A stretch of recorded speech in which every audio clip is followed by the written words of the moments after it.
في أقل من 60 يوم النرجسي يقدر يحولك من شخص واثق في نفسه لإنسان بيشك في عقله ومشاعره، وكل ده من غير ما يحتاج يرفع صوته عليك مرة واحدة. والنهاردة هكشف لك الخطة كاملة.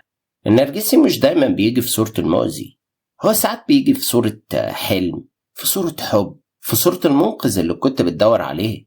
بس الحقيقة هو بيجي علشان ياخد منك، مش علشان يديك. هو ده النرجسي، الممثل الأعظم اللي بيلبس 1000 وش وبيعيش على التلاعب النفسي كأنه أكسجين بتاعه. مش بيتغير، بس بيتفنن في أذيتك بأساليب منظمة ومتكررة كأنها خطة حرب نفسية.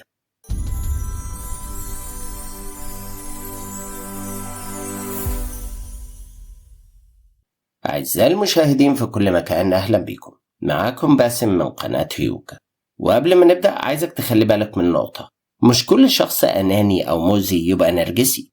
اضطراب الشخصية النرجسية ده تشخيص نفسي بيتم عن طريق متخصص، يعني مش أي حد متضايق من حد معاه فيقول عليه نرجسي وخلاص. وإحنا هنا بنتكلم عن أنماط سلوكية سامة ومتكررة، والفيديو ده هيكون مرجع قوي جدا عن أساليب التلاعب النرجسية. فلو عايز فعلا تعرف كل حاجة عن النرجسي تابعني لآخر كلمة، وأوعدك مش هتندم.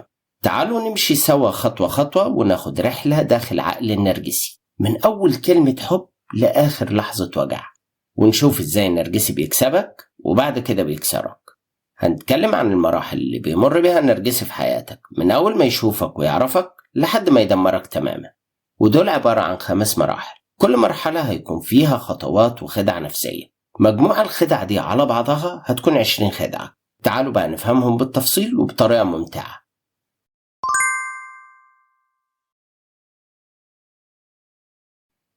المرحلة الأولى هي مرحلة الصيد والإغواء. المرحلة دي النرجسي بيغريك لحد ما يصيدك، لحد ما يوقعك في شباكه. ودي فيها خدعتين. الخدعة الأولى هي المثالية المزيفة. في البداية بيبدأ يعاملك كأنك ملاك نازل من السماء، يحسسك إنك أنت الشخص المثالي اللي كان بيتمناه. بيغرقك حب، اهتمام، هدايا، كلام معسول 24 ساعة.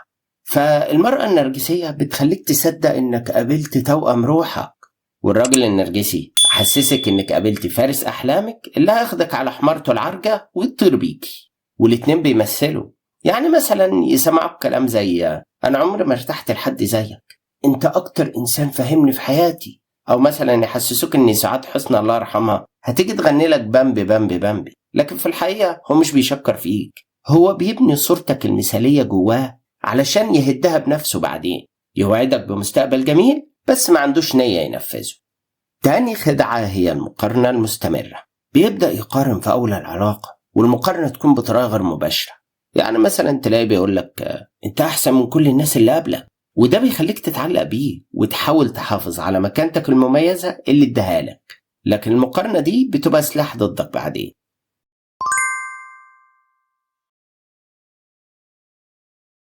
ونوصل دلوقتي للمرحلة التانية اللي هي السيطرة والعزلة، ودي اللي فيها بيبدأ يسيطر عليك ويبعدك عن كل الناس اللي حواليك. النرجسي بيحب يبعدك عن أي حد، قرايبك، أهلك، أصحابك، يخليك مقطوع كده، صبارة في صحراء ومنسية. وكل ده علشان يضمن إن ملكش غيره وهتفضل معه هو ومش هتسيبه. والمرحلة دي فيها 5 خدع. وأول خدعة في المرحلة دي هي خدعة الجاز لايتنج، اللي هي التشكيك في الواقع. النرجسي بيخليك تشك في نفسك. يعني مثلا تقول له أنت قلت كده، يرد عليك ويقول لك أنا عمري ما قلت كده، يمكن أنت اللي بتتخيل. المهم إن هو بيلعب معك اللعبة دي، ومع الوقت تفقد ثقتك في عقلك وذكرياتك، يشككك في كل حاجة بتفتكرها. تبدأ بقى الخدعة اللي بعدها وهي خدعة الإسقاط. يبدأ فيها يتهمك بالحاجات اللي هو بيعملها. يعني مثلا يقول لك أنت أناني مع إنه هو اللي أناني، يقول لك أنت بتكذب عليا وهو اللي بيكذب فعلا، يقول لك أنت اللي اتغيرت. وكل ده علشان يدار على أفعاله، وكمان يخليك تحس إنك لازم تبذل مجهود أكبر علشان ترجع قيمتك الأولى عنده. تفضل طول الوقت عايز تراضيه، هي دي لعبته. ندخل بقى على الخدعة اللي بعدها وهي لعب دور الضحية.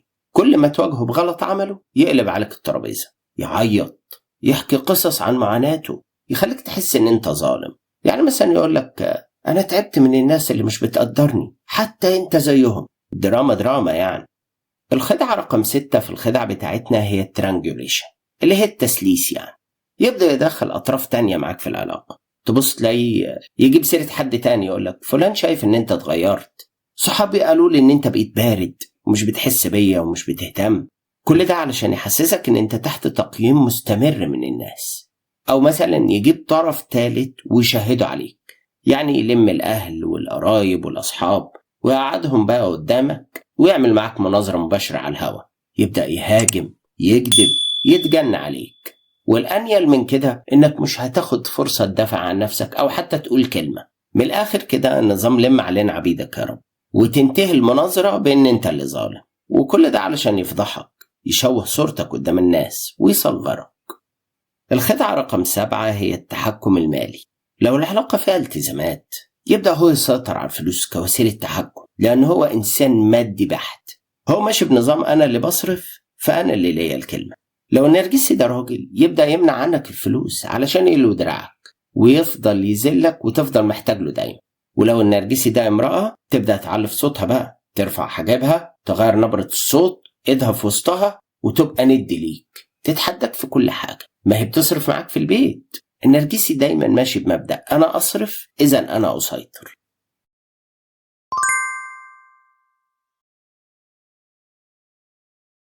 نيجي بقى للمرحلة الثالثة، ودي اللي النرجسي فيها بيعمل إذلال وتحطيم وهدم نفسي. يبدأ بقى يشككك في نفسك، يخليك تراجع كل تصرفاتك، يقلل منك ويقنعك ان انت السبب في كل حاجة، يقنعك ان كل مشكلة بتحصل دي ذنبك انت. زي مثلا لما يقولك انت اللي حساس زيادة عن اللزوم او مشاعرك اوفر، مع انه هو السبب في زعلك. والمرحلة دي بيبقى فيها 6 خدع نفسية بيمارسهم عليه. الخدعة رقم 8 هي التقليل من الشأن. يعني بعد ما كان شايفك ملاك تبدأ بقى الملاحظات، تبص تلاقيه بيقولك انت تخنت شوية، انت بقيت وحش، بقيت ممل، كنت زمان أحلى. وساعتها تبدأ تحس إن أنت مش كفاية، فتبدأ تحارب وتعمل كل اللي هو عايزه، وكل ده علشان ترجع حبه اللي اختفى وترجع رضاه عنك تاني. الخدعة رقم 9 هي التقليل من النجاحات. يبدأ يقلل منك ومن أي حاجة أنت بتعملها، زي مثلا لو اترقيت أو نجحت في شغلك أو عملت حاجة حلوة، يقولك دي صدفة مش أكتر، مش هتعرف تعملها تاني، أنت مش هتعرف تكمل، الناس بتجاملك، أي كلام فاضي. المهم إنه يحبطك ويكسرك. الخدعة رقم 10 اللي بيعملها معاك هي التقليل من المشاعر. تلاقي دايما مش بيحترم مشاعرك، بيسخر منها. زي مثلا لما تحكي له إن أنت متضايق يقولك أنت كبرت الموضوع، أو لما تكون زعلان منه يقولك ما تبقاش درامي، بطل مبالغة، لحد ما يوصلك في النهاية إن أنت تبطل تعبر عن نفسك، وهو ده هدفه. الخدعة رقم 11 بعد كده هي اللوم المستمر. يفضل يلوم فيك على كل حاجة، كل صغيرة وكبيرة يطلعك انت السبب فيها. من الآخر كده انت اللي أكلت الجبنة، ودايما الغلط عليك حتى لو هو السبب. يعني مثلا يقولك أنا اتعصبت وغلطت عشان انت اللي استفزتني. وبعد كده الخدعة رقم 12 وهي الصمت العقابي. الصمت العقابي ده أسلوب مؤذي نفسيا ومدمر على المدى الطويل، وهو عبارة عن نمط تلاعب خطير وممنهج من النرجسي. يعني هو مش ماشي عشوائي، دي خطة ممنهجة. يعني مثلا تلاقيه يسيبك فجأة بدون سبب، لا يرد على رسائل ولا مكالمات ولا يبرر، متعرفش توصل له. وده بالنسبة له عقاب يخليك تتجنن. انت بقى بتكون عايز تتكلم، عايز تتناقش، عايز تعبر وتحل، اما هو بقى فيسيبك تخبط دماغك في الحيط. ولو عايش معاه في بيت واحد العقاب ده ممكن يستمر شهور، يتجاهلك كأنه مش موجود، كأنك شفاف، لا كلام ولا احتكاك. وكمان يمنع عنك العلاقة الزوجية كنوع من العقاب يعني. الخدعة رقم 13 هي العقاب الغير مباشر. النرجسي لما يحب يعاقبك ما يزعقش ولا يتخانق معاك، بس يكلمك بأسلوب سخرية، وكلامه تلاقيه تريقة واستهزاء. يعني مثلا لما تتناقش معاه بدل ما يرد عليك يكرر كلامك بسخافة وتجاهل. فمثلا لو هتقول له انت مش بتحترمني، يرد عليك ويقول لك انا مش بحترمك، لكن تاخد منه رد مباشر انسى.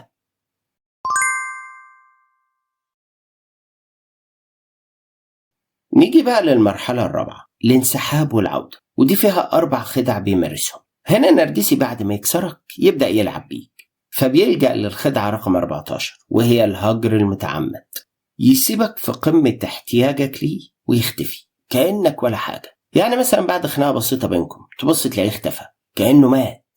ودي النرجسي بيمارسها أكتر لو في خطوبة أو في علاقة حب.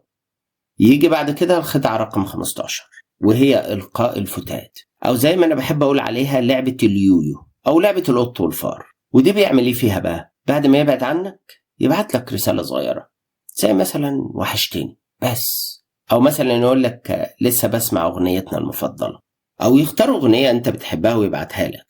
والهدف من الحركة دي إنه يسيب لك باب الرجوع مفتوح، يرمي لك شوية فتات مشاعر علشان يرجعك لنفس النقطة تاني. وهي دي لعبة اليويو اللي كل ما تقرب منه يرميك ويبعدك، ولما تبعد عنه يشدك ويرجعك ويقربك منه تاني.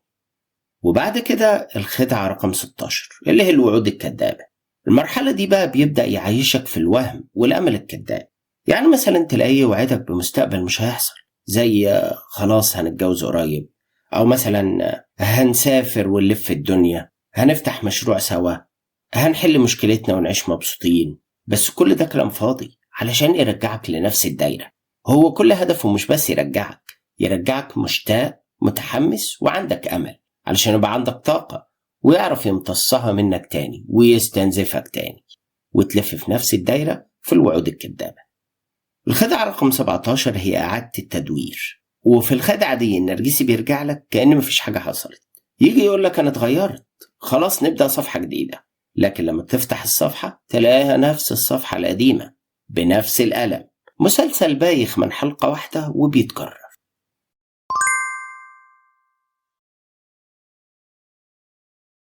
نيجي بقى لآخر مرحلة، وهي مرحلة الانسحاب النهائي والتدمير. ونرجسي فيها بيمارس 3 خدع. الخدعة رقم 13 في المرحلة الأخيرة هي التلاعب بالصور، ودي بيعملها لو قرر يسيبك لأنه ليه بديل غيرك، ضحية جديدة لسه بكامل طاقتها. والخدعة دي برضو ممكن يعملها لو قررت انت تبعد عنه لأنك تعبت وكرهت ومش قادر تكمل معاه. ساعتها بقى بيظهر قدام الناس كأنه الضحية، وانت اللي بتأذيه وانت اللي ظلمه. يبان ان هو الطيب والغلبان، هو ان انت اللي شرير. يبدأ يلزق فيك كل الصفات اللي فيه هو، يحاول يقلل من نجاحاتك، يشوه من صورتك، يمثل دور المظلوم أو حتى المتغير علشان تفتح له الباب تاني وترجعه. الخدعة رقم 19 هي الابتزاز العاطفي. يعني مثلا لو ما رجعتش يهددك ان هو يأذي نفسه وذنبه في رقبتك، أو ممكن يساومك بأنك لو ما رجعتلوش هيفضح أسرارك ويفرج عليك خلقه. وبعد كده الخدعة رقم 20 والأخيرة، وهي الانتقام الصامت. ودي بيعملها النرجسي لما بيفقد الأمل فيك ويعرف إنك مش هترجع له. ساعتها بس يبدأ يعيش حياته قدامك ويبين قد إيه هو مبسوط وسعيد من غيرك، وكل ده علشان يوجعك ويندمك.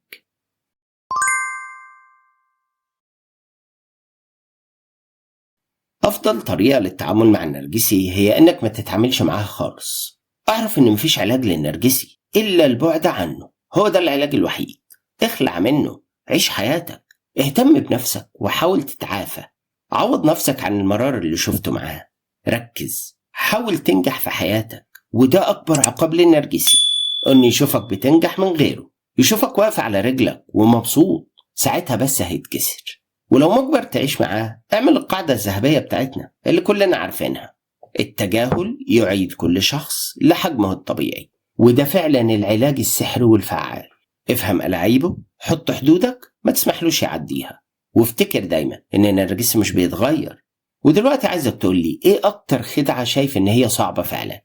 ولو حسيت ان الكلام ده لمس حاجة جواك اعمل لايك وشارك الفيديو مع الشخص اللي تحس ان هو محتاج له، لانك ممكن تكون سبب وتنقذ حد من علاقة مدمرة.